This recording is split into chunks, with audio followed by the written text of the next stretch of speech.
Alright, in this video I'm going to show you how to install the rubber tire chains on a riding mower. I am doing this for my John Deere x380 with, I believe, 22 by 11 by 10 tires, but this should apply to other riding mowers, other tire sizes.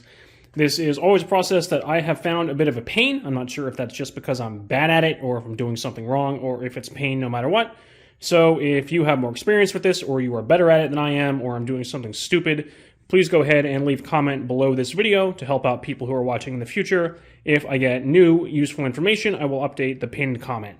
I will also note, you can see I have the 44-inch front blade installed there. I have separate videos about installing and removing that blade as well as the mower deck. So check out my channel if you need to install or remove those accessories as well. So step one here is to line up the chains behind your tractor because you're going to be backing onto them. Make sure you have the outside facing down. So these are a few years old and pretty dirty, but when you buy them new, there is kind of a rough textured side that is supposed to face out and a smooth side that faces in and grips the tire. So clearly you don't want to have the smooth side facing out. You also want to make sure you have this thing, whatever it is called, I do not know the technical name, facing to the outside of the tractor. So there's one here. If I look kind of mirror image, the clip is on the right side, and then over here it is on the left because hooking these things on, which is usually the biggest pain, is going to be the last step, and you need to make sure you can access those. You don't want them on the inside of the wheel here where you can't get to them. So again, line everything up, and then I'm not going to film this, but I'm going to back the tractor onto these so it is roughly centered on the chains on each side. Okay, so you can see I have backed the tractor on so it is roughly centered on the chains.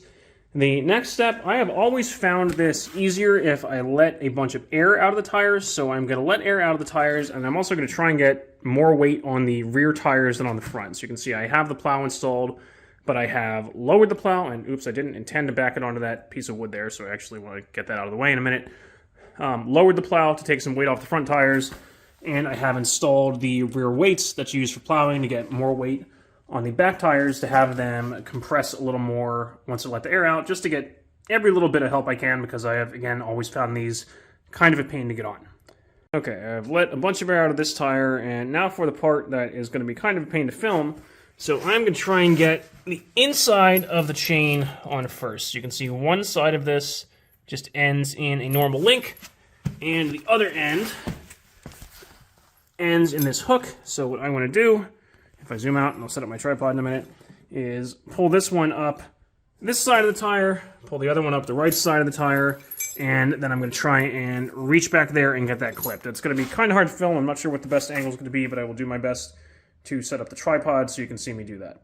Okay, so I've set this up, so hopefully you can actually see what I'm doing with my hands behind the wheel here, and I might not be narrating the entire time, but maybe I will speed this up or cut part of it out if needed. So right away, I can't really pull this kind of around the outer tread part of the tire. It's got, I've got a good, I don't know how you can see this, but like at least a good 6 to 8 inches before those will meet. I can definitely get them to meet over on the side of the tire, but the challenge with doing that then is that it's going to be more of a pain to pull and wrap around, up around the tread. So again, it's easy. Easy is a relative term. And realizing as I'm saying this, my left hand is probably blocking the camera view. So I'll get that out of the way. You can see I got that hook there, but it's really kind of down here on the wall of the tire and not up towards the top. So the question now becomes, am I going to be able to get everything around the other side as I lift up here? And the initial answer for me is pretty much always no. So I'm going to try and move the tripod over here now. Actually, let's go. And of course, this is enough of a pain to do by yourself, let alone while you're trying to film it. So I just kind of ruined everything by letting that fall. But, okay. So, I can see how I really am nowhere near connecting these. I've got like a third of the circumference of the wheel. And part of that problem, if I look down at the bottom, I'm going to come out of the, is I've got a lot of wasted slack in the chain. The weight on the tire is on top of two of the, whatever you call the parts that go across here, treads, not really chains because those are the rubber parts. And these are kind of scrunched together, so there's wasted slack there. And then as that kind of goes around, if this chain is loose, then it's not as tight as possible, and you're not going to be able to pull it tight enough. So now begins the arduous process of I'm going to, again, wiggle the tractor back and forth a bit, see if I can spread these out, and kind of work my way around to get enough slack to get the other side clipped. Okay, so you can see I now have this pulled tight enough around the circumference that I can take this hook and get it through this part of the chain. So that is half the battle. And then I'm going to try, and this is the really hard part now, and where it helps to have let some air out of the tire, slide this link of the chain up this part of the bar, bend this hook back, and hook it onto the chain back here. And I guess if you're stronger than I am, maybe you can just do that by hand. I usually wind up having to get a pair of channel lock pliers or something, but again, it kind of helps to work your way around the perimeter and pull each tread up as far as you can to get you more slack. Be careful, because once you've gotten this far, it's a huge pain if this link falls off, and then you kind of have to start over. So again, I'm probably going to shut the camera off for a second and go get a pair of pliers, because I usually can't do this just by hand, so give me 1 second.